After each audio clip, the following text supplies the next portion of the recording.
Hello everyone and welcome to another Greentext video. Today we have a special guest. Me.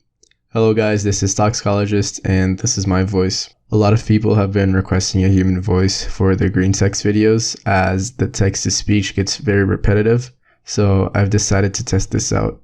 Let me know what you guys think in the comments below. As for this video, let's get started with the Greentexts.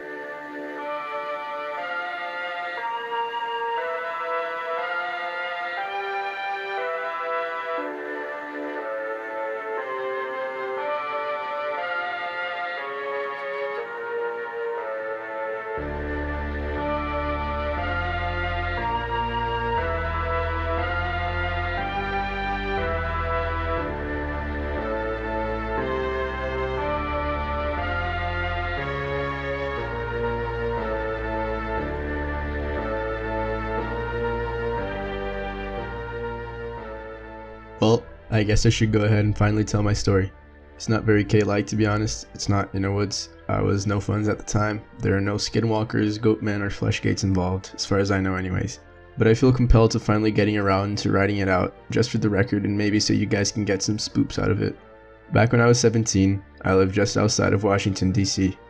I enjoyed it well enough for the most part. DC is no funds and has a massive homeless problem, but it isn't a complete shithole. I was a complete autist in school with depression and shit, and I got kicked out of my nice Catholic prep school due to shit grades. Instead of sending me to public school over in Vancouver, where I lived, my parents decided to send me to a non-traditional school in the city. In addition to the school, I had a job at a shitty movie theater in Rockville, which is just outside DC, to the northwest. Now, I was 17 at the time, but I had no driver's license. When I was able to get my learner's permit at 15, I procrastinated due to not wanting to go to the DMV for a whole year. When I finally did get my permit, I did my hours in my driving course and such, but fell into the same trap of not wanting to go to the DMV, so I didn't get my license till I was almost 18. So because of this, and because my parents rightfully didn't want to drive me into DC every day during rush hour, only to then have to go back into Virginia to get to work, I took the metro to school and work every day. If there are any Washingtonians here, then you might understand my route. I started out on the Virginia side of the Potomac River, to the east of the city, at Virginia Square GMU station, which is on the Orange Line. For the purposes of this story, the Orange Line starts in Virginia and ends just outside of DC to the northeast, and the Red Line starts out northwest, where my job was, and then went down into the center of DC and up to the northeast again. My school was about a block away from the Eastern Market Metro station on the Orange Line, about 3/4 of a mile southeast from the Capitol along Pennsylvania Avenue. My job was a little ways away from the Rockville Metro station. When my shift ended at around 11:15, I had to book into the Metro stop most days, station closed at 12 hours, Sunday to Thursday, and take the Red Line down to Metro Center, which as the name suggests is in central DC, switch to the Orange Line, and then take the Orange Line to East Falls Church in Virginia, from which I could take the bus or a cab home. I'll put it all on a map and I'll make and post it along with this. Sorry a whole post of this is just setup, the setup is important. So now that that is established, I can start getting into the story. For a couple months, everything was completely unremarkable. I had ridden the metro on and off for most of my life, but never this extensively, so I was fine with the whole experience. The only part that ever felt weird to me was coming home at night. During the weekends, even at 1 AM, people were on the metro. But during the week, when I came home from work, it was very common for me to be the only person on the train, and sometimes even the only person in an entire station. Though I wasn't really spooked by it, at least for a while. I always sat up in front of the train, like at the very front. I liked looking out in front of the train and watching the tracks go by. I loved doing this as a kid, and I still did because I was a child, even at 17. One night, I was riding the Red Line back from Rockville to Metro Center. I was the only person in the car, probably in the train. I caught the last train before the system closed. I was looking out the front of the train like usual when I saw something weird. It looked like a white branch, like birch or something. It was thin, almost spindly. It was pressed up against the wall when I first saw it, as the train's headlights started to hit it. I thought it must have been a length of wire or pipe, but then it moved. It was really quick. Not even like twitchy quick, it just suddenly moved out of the edge of the headlights of the train and I couldn't see it anymore. I wrote it off in my head as being overworked, as cliche as that is. After all, tending to a popcorn machine on a pretty much empty movie theater is hard work. Pretty much forgot about the incident over the course of the week due to school and such occupying my mind. And then, about a week later, I saw it again, in about the same place as it was on the line. This time, it was on the opposite end of the tunnel, and I got to see a little more of the thing before it moved away. It was connected to something bigger, like a leg connected to a body, which is what I immediately conjured up in my mind. As the train's headlights hit it, it moved away with the same agility, but this time, about 10 seconds later, I saw it again, and it did the same thing. Then a few days later, it happened again. This time, all I saw was what looked like a foot before whatever it was scampered off into the darkness. At this point, I was freaking the fuck out. I felt that terrible, deep-seated desire to know more start to grow. I started to be vigilant for the weird leg anytime I was on my way home from work. I would see it more and more often over time. Sometimes I would see a little more than the leg. Sometimes I would even see two of the legs. But it would always scamper into the darkness as soon as the light from the train hit it. Sometimes I would see it a few times during one ride, sometimes not. I started trying to record whatever it was. I would take a notepad with me and record between which stops I would see it, how much of it I saw, and if I saw it repeatedly. At one point, it occurred to me to ask the train operator if he saw anything. So one night after I got off at East Falls Church, I quickly asked the operator up front if he had ever seen anything weird when he drove the trains at night. I tried not to be a spurg about it, but he seemed on edge when I asked him, even though he replied with a simple, nah. Things continued like this for a while, and seeing the thing almost became a part of my routine of getting home. I wasn't scared of it anymore, not really, since I was in a fast-moving metal missile and the thing never seemed to be hostile or anything. Things just continued to go about the same path, till one night, shit got fucking real. I was riding on the train, and I was waiting for the leg to show up, but it didn't. I'd seen it every day for the past 2 weeks, but there was nothing tonight. I was thinking to myself something along the lines of being sad that the 2-week streak was coming to a close when I saw them. 2 glints in the darkness. My eyes at this point had gotten so used to spotting things in the darkness due to months of spotting this thing in addition to years of playing Twitch shooters, so I saw them there, and I knew they weren't normal. But I still tried to rationalize it, even after months of spotting a leg in the metro tunnels. But then they blinked. It was unmistakable that it was a blink that had occurred. I jumped so hard I nearly pulled a muscle in my leg. I could tell that those eyes I saw were entirely black and beady, like the eyes of a rat. Suddenly my fear for the thing in the dark was renewed. I was on edge for the rest of the ride to the metro center. There was something in the dark of the tunnels of the metro, and it had taken enough of an interest in me to show up almost daily. That thought followed me to Metro Center. Ironically, I felt safer in the station than I did on the train, due to the simple fact I had never seen anything weird in the stations. I got to Metro Center, got off the train, and waited for my next train. It was then that I started hearing it. A soft pitter-patter, not unlike that of a rodent scurrying across the floor. I became on edge again. The noise started getting louder, and I started to shit myself even more. At the point where it started sounding like actual human footsteps, I said fuck it to myself. Turned around towards the tunnel where my train had come from. I shouldn't have. It was there. Not just a leg or eyes. The thing in its entirety. And it wasn't in the tunnel anymore, it was on the platform with me. That thing is something I will never forget. It was like a person, but warped to the point where almost all traces of humanity were gone. It was thin, horribly thin, emaciated. I could see how its pallid, gray flesh wrapped around its bones, not even covering the holes in some of its leg and arm bones.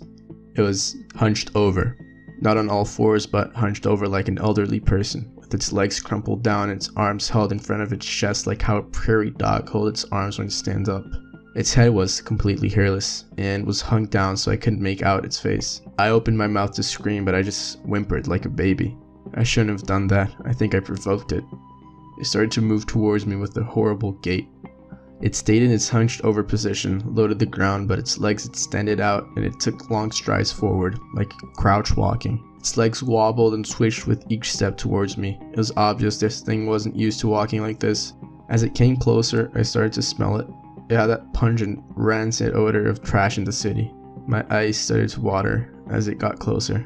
Speaking of which, it was closing the gap fast. When I first turned around, there must have been about 150 feet between us, but within 5 or 6 steps, it was only about half that distance away.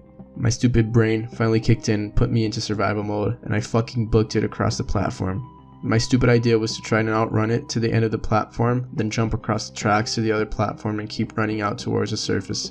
My plan got about 1/4 of the way done when I realized it wasn't going to work, and that's when the thing stretched out. I looked over my shoulder and shit myself again. The thing was now standing on its legs, and it had its arms out. I don't know how I only managed to see as much as I did in the tunnel, but what I saw in there wasn't accurately representing the whole thing. It must have been at least 15 feet tall. Its torso was thinner than its femur. Its arms came down to its shins and let them drag along. And then there was its face. Its face looked like that of a starving man, with shallow skin tightly wrapping its cheekbones like a corset.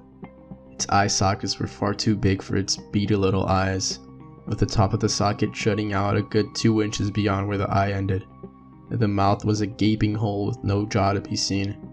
This thing had just reached its full height, and I had just about made peace with my death when some beautiful motherfucker honked the horn on his train that was coming in downstairs, to signify to no one that no one could get on. I don't know why, but that horn caused the monstrosity in front of me to reel backwards and let out the most horrible sound I've ever heard, before going down on all fours and scuttling back into the tunnel. I took a cab home that night, and then pretty much every night for the rest of the year. I haven't gone back on the Metro there since. I've moved further into Virginia, so I haven't been around Washington, but even if I was back there, I wouldn't take the Metro again if it meant losing $1 billion or whatever. I did some more research. Apparently, there are urban myths of something in the tunnels down there. I also found out about a series of abandoned tunnels just under DuPont Circle, the Metro stop nearest to which I commonly saw the thing. That's pretty much it. Here's a map of where I saw the thing with stations where I was near when I saw it marked and areas to avoid marked.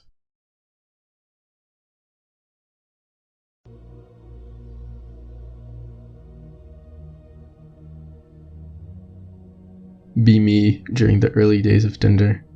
Have a thing for goth/scene/emo girls, so swipe right on the super goth chick.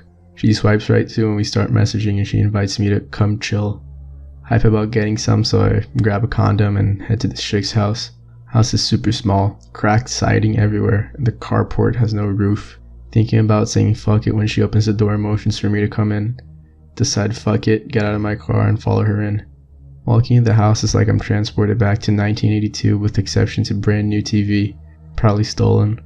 Not a light in the house is on, but there are literally 100 candles lit in this tiny 3-room house. Weird creepy little statues everywhere.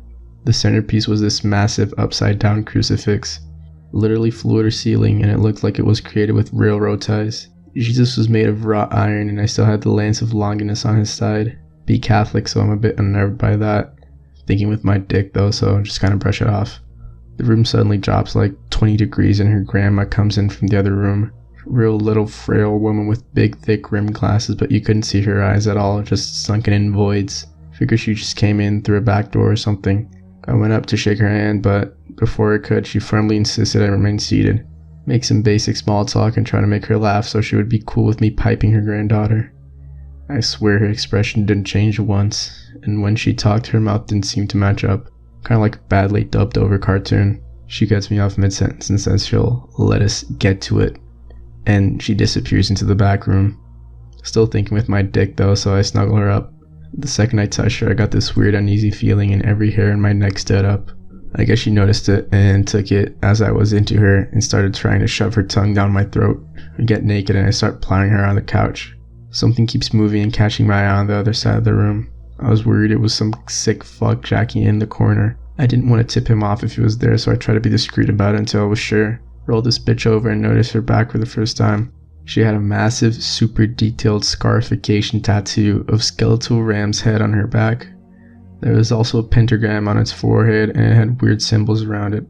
She asked what's wrong, and thinking fast I tell her the condom broke, but I think I've got another.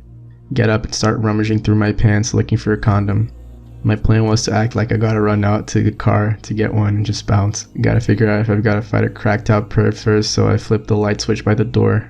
Right as I do, she screams no so loud it made my ears ring. In the far, darkest corner of the room was a dark shape of a man. It was at least 7 feet tall and its limbs looked sharp and jagged, if that makes sense. It was only in the light for a second before the light bulb blew up. With only my jeans in my hand, I grabbed for the doorknob when something hit me in the chest and knocks me down. The girl's still on the couch, still screaming her lungs out. Stagger up and lunge to the door, rip it open and fall through the screen door. Pick myself up, but I'm having a hard time breathing and my chest feels like it's on fire. Managed to get to my car butt-ass naked with my jeans still in my hand. Realize that it's my metal scapular that's burning me. Felt like someone held a lighter on until the metal was hot and stabbed it into my chest. Frantically dig out the keys out of my jeans and jam them into the ignition and tear it out of that neighborhood. Said the prayer to St. Michael the whole way home. By the time I got back to my apartment, the metal was cold to the touch. Stayed up for 3 days straight, terrified in my apartment. Didn't talk to anyone, didn't go to class, and I don't even remember eating. All 3 days are really a blur to me, and it's really difficult to remember them, or even the ordeal at that skank's house.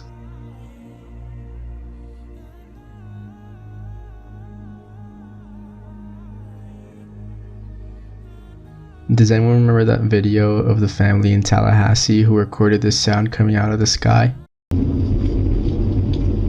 It's not back that way, it's up in this corner. Don't go out there.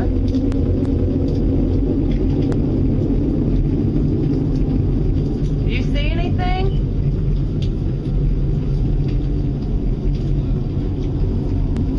I know it's coming from there somewhere.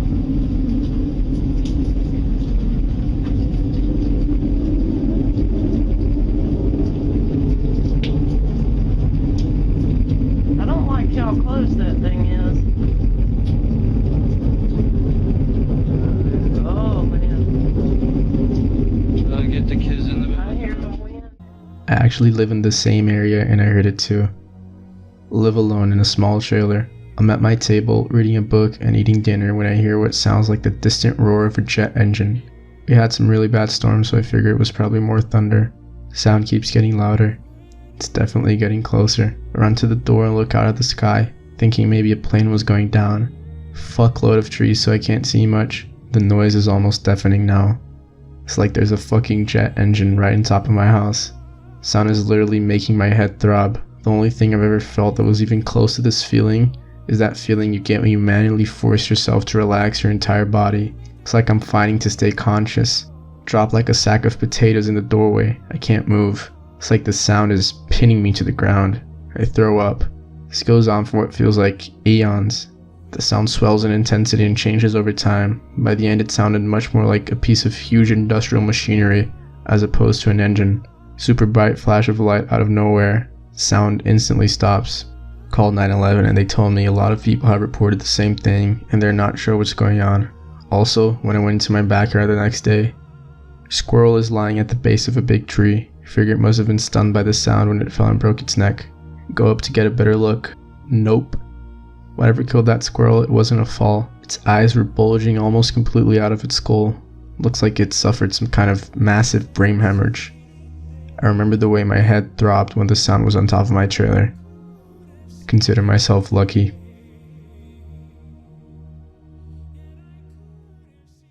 That is all for this video. Please leave feedback on the new narration style in the comments below. As for now, thanks for watching and we hope to see you soon once again.